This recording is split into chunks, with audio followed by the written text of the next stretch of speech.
तो 15 अगस्त को अलास्का में ट्रंप पुतिन की मुलाकात से यूक्रेन रूस युद्ध के मोर्चे पर दो ही परिणाम होंगे, या तो युद्ध विराम या फिर यूरोप तक बारूदी घमासान। और संकेत अभी से मिल रहे हैं कि इस वार्ता के सफल होने की गुंजाइश बहुत कम है। अब अगर वार्ता वाकई असफल रही तो क्या होगा? इसी स्थिति का अनुमान यूरोपीय देश और रूस ने पहले से लगा रहे हैं वो। इसलिए दोनों की तैयारी ने दुनिया में फिर से हथियारों की रेस शुरू कर दी है।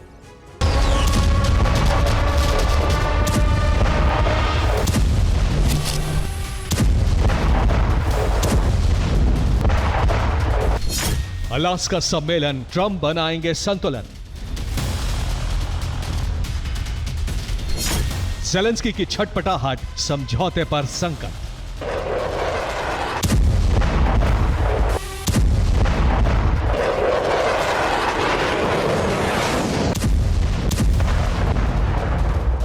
ट्रंप पुतिन की अलास्का वार्ता से पहले ही ज़ेलेंस्की ने अपने इरादे साफ कर दिए।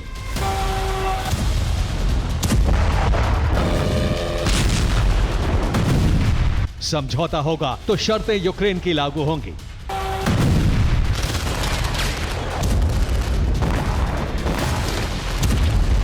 और ऐसा ना हुआ तो यूक्रेन अपनी क्षेत्रीय सुरक्षा में ट्रंप का दखल भी बर्दाश्त नहीं करेगा, जिसके बाद ट्रंप के सुर भी बदल गए हैं। तो क्या ये वार्ता असफल होने के संकेत हैं? और अगर वार्ता असफल रही तो क्या होगा? जवाब है, रूस यूक्रेन जंग का दायरा बढ़ जाएगा।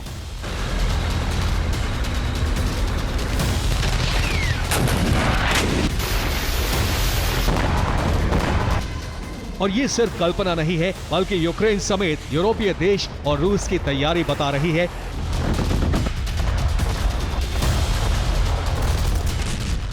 कि पुतिन ट्रंप की वार्ता असफल होने के आसार ज्यादा है। यह तैयारी है रूस यूरोप के बीच भविष्य के घमासान की।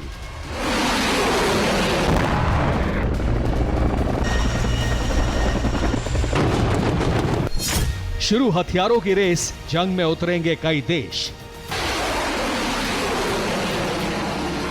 विध्वंसक होने वाले हालात पर रूस की तैयारी हालांकि गुप्त रूप से चल रही है, लेकिन कुछ तैयारी ऐसी है जिसने फ्यूचर वॉरफेयर की तस्वीर साफ कर दी है।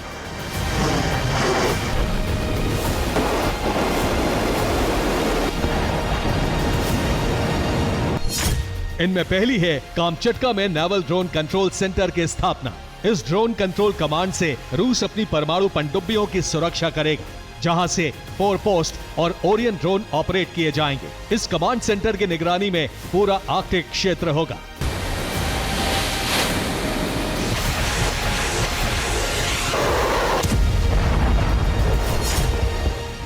इसका कारण यह भी है कि बदल रहे हालात में रूस अब समुद्री मार्ग पर नजर रखकर अपनी रणनीतिक परमाणु पनडुब्बी अड्डे की सुरक्षा मजबूत करना चाहता है। तो दूसरी तरफ डिफेंस का दायरा बढ़ाने के लिए नई रणनीतिक कदम भी उठा रहा है।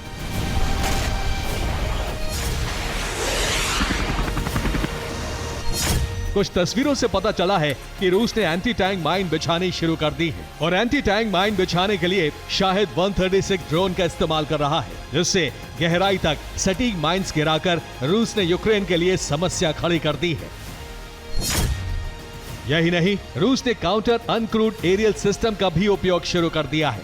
इन्हें MiG-29 फाइटर जेट्स के साथ बांधकर इस्तेमाल किया जा रहा है, जो यूक्रेन के ड्रोन को हवा में ही इंटरसेप्ट करने में सक्षम है।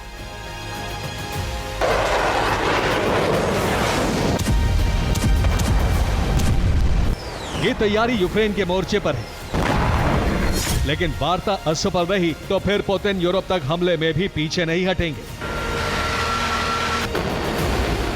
जिसका प्रमाण है रूस की मिसाइल फोर्स की तैयारी,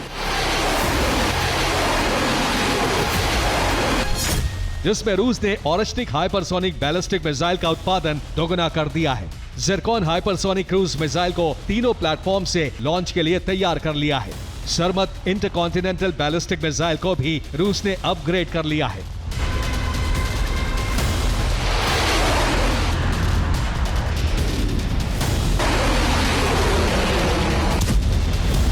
इसके अलावा चीन में बनने वाली KH-101 क्रूज मिसाइल का उत्पादन भी बढ़ाया गया है। दावे के तहत चीन में रोबोटिक टेक्नोलॉजी से इस मिसाइल की प्रतिदिन उत्पादन क्षमता 1000 कर ली गई है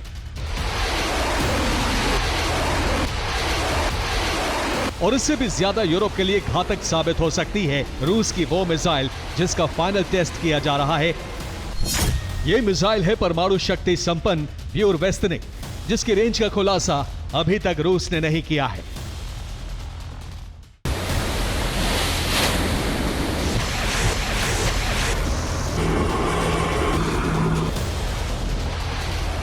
हथियारों की इस रेस में रूस जितना तैयार है उतना ही यूरोप भी शामिल है। रूस से टकराव की तैयारी में यूरोपीय देशों ने न सिर्फ रक्षा बजट बढ़ाया है बल्कि हथियारों का निर्माण भी बड़े पैमाने पर शुरू कर दिया है। दावा है कि यूरोप के हथियार कारखाने 3 गुना तेजी से प्रोडक्शन कर रहे हैं। रिपोर्ट बताती है कि इस साल के अंत तक गोला बारूद की क्षमता 3 लाख से बढ़कर 20 राउंड हो जाएगी और इसमें उनके लिए मददगार साबित हुआ है यूरोपियन यूनियन का as soon as possible programme, जिसमें हथियार निर्माण के लिए 50 करोड़ यूरो की सब्सिडी दी गई है,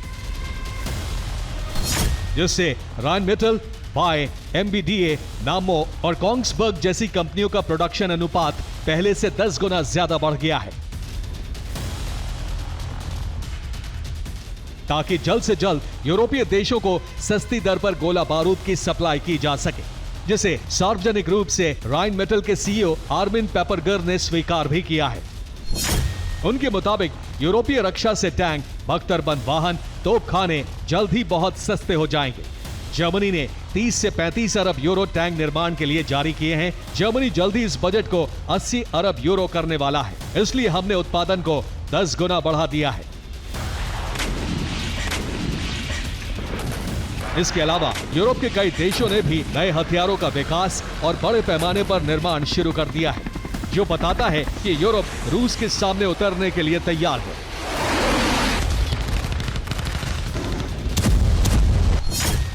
इनमें यूके और जर्मनी ने ज्वाइंट डीप स्ट्राइक मिसाइल तैयार की है और दावा है कि मिसाइल की रेंज 2000 किलोमीटर होगी। वहीं फ्रांस और इटली ने सैम्प एयर डिफेंस का अपग्रेडेड वर्जन एस्टर B1NT तैयार कर लिया है। ये missile system 360 degree radar coverage के साथ विकसित किया गया है।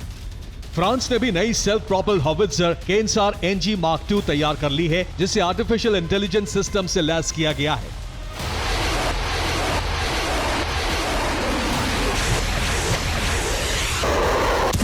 यानी इस समय दुनिया में युद्ध की आशंका से डरे देशों ने हथियारों की एक ऐसी रेस शुरू कर दी है जो किसी भी युद्ध में बने रहने की गारंटी देती है।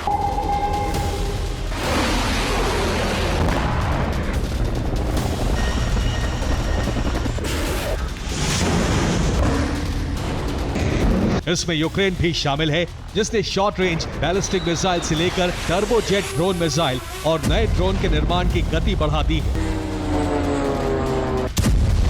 तो वहीं अमेरिका ने भी लॉन्ग रेंज हाइपरसोनिक सिस्टम को वॉर ऑपरेटिव बनाने के दिशा में निर्माण की गति बढ़ा दी है। इसके अलावा सैन्य भर्ती अभियान भी तेज हो चुका है। Bureau report, TV9 Bharatvarsh.